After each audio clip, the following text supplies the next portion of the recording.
Welcome to this video of hiking Kungsleden for 7 days. We started in London and flew all the way to Stockholm, at which point we had to stock up on some Swedish meatballs before we got onto our train, which was a mammoth 17 hours all the way up to Abisko. And we started to wonder whether 24 hours of travelling was really necessary. It does look a bit like Scotland. We settled down for the night with the pros of having a comfy bed and the cons of there being no sunset and me forgetting my sleeping mask. So of the whole Kungsleden, we were hiking the first 107 kilometres, and as you can tell, we were prepared. Do we need gas? Abisko, which is this one here. I think that's the next one we stay at. And in retrospect, maybe the trip didn't go as planned, but here's the route we took. We skipped a few campsites, we climbed Kebnekaise, and here's where we stayed. This is where we switch off about Sydney. Day 1 from Abisko station to Abiskojaure is a gentle introduction, just following the river, and is nice and flat. You have to stay at the permitted campsite. We were somewhat misinformed about where the boundary was and tried to sleep just outside the edge, ended up staying inside, so apologies to the Sweden Tourism Board, I will make it up to you, but I promise we didn't make a mess. We set up the camp without too much difficulty, cue Charlie's happy dance, and then had a delicious dinner. Look in the camera and smile.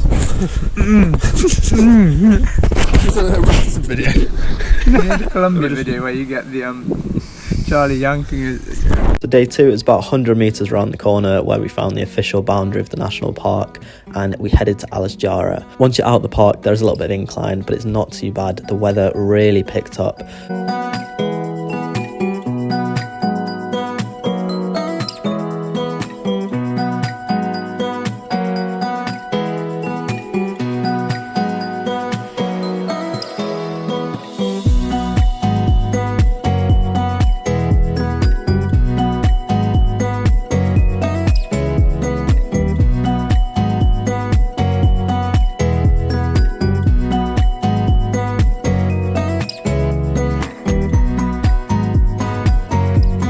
And then we got to the campsite and we booked a night staying inside, so we were absolutely buzzing. We got to spend the evening in the sauna as well, going in and out the sauna and into the cold river. It was absolute bliss. Peace and quiet. Day 3. Charlie urination. Everything's going to plan. So day 3 from Alesjaure to Tjaktja, we were well rested, having slept in a bed. We got to see our first reindeers this day and the weather was still holding up.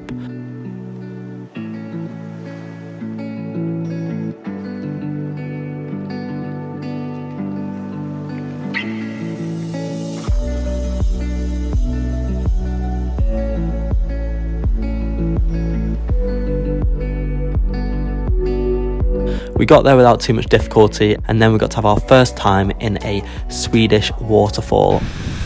Alright kiddies, smile for the camera, act like this is consensual. Woo!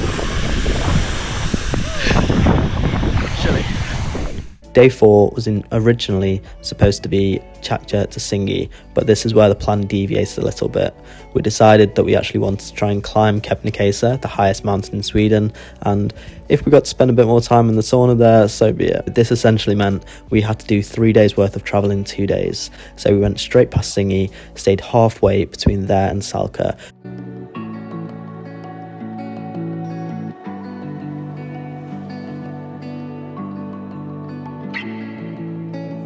The beautiful thing about Kungsleden is because for most of it you're following a river, you always have that fresh water source, so you can camp pretty much anywhere that's dry. By this point we were pretty good at getting our tent up, we got it up pretty rapidly, we had a routine, and so we had to find some way to entertain ourselves for the night. And being boys, we decided we were going to just start throwing rocks about, trying to play sort of like a ancient form of bowls, if you will. Oh, decent! That's pretty damn decent.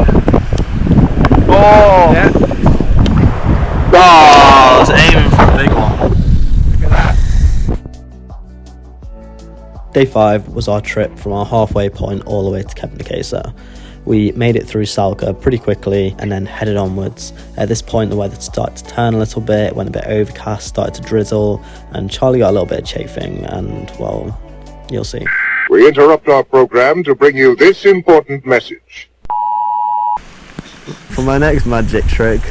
Ladies and gentlemen, the great Charlie Moudini. My cock will escape from its prison. Wait, where's it gone? It's just the... Oh, moved the elastic off. The big strong man. Grrr. Whoa!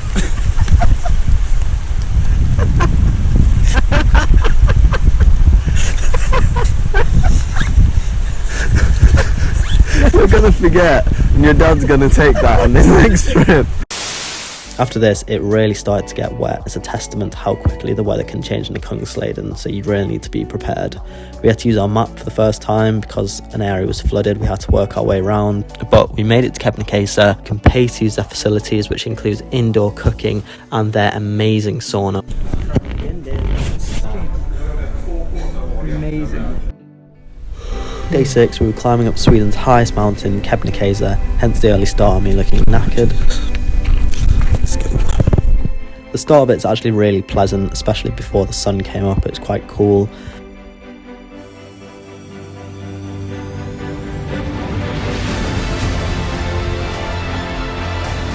And then once you get about halfway up, you get into the nitty gritty of it. It becomes really rocky. You're following these poles in the ground. The path sort of disintegrates, to be honest, and you're just passing over these huge boulders. And then you get to the top of the mountain, you think success, and you realise you're on the wrong mountain. You have to go down a valley and up actual Kebnekaise. It's soul breaking. And then you get to the top, you see that glacier, and it is all worth it. Holy fuck. Yeah. This is insane.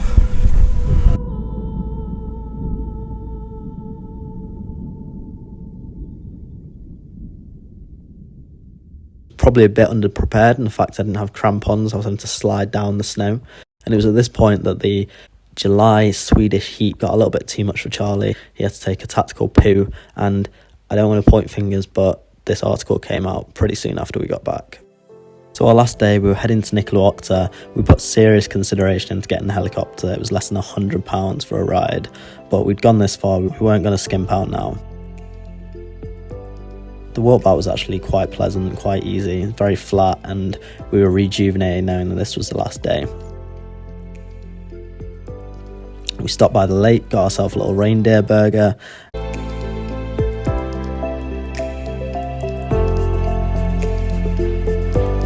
And then before we knew it, we were back in civilization, and we jumped on the train to get back. And trust me, I had no problem sleeping on the way back. But hope you enjoyed this video. If you did, leave a like, subscribe if you're new, comment any questions or what you thought, and I will see you later. Thank you.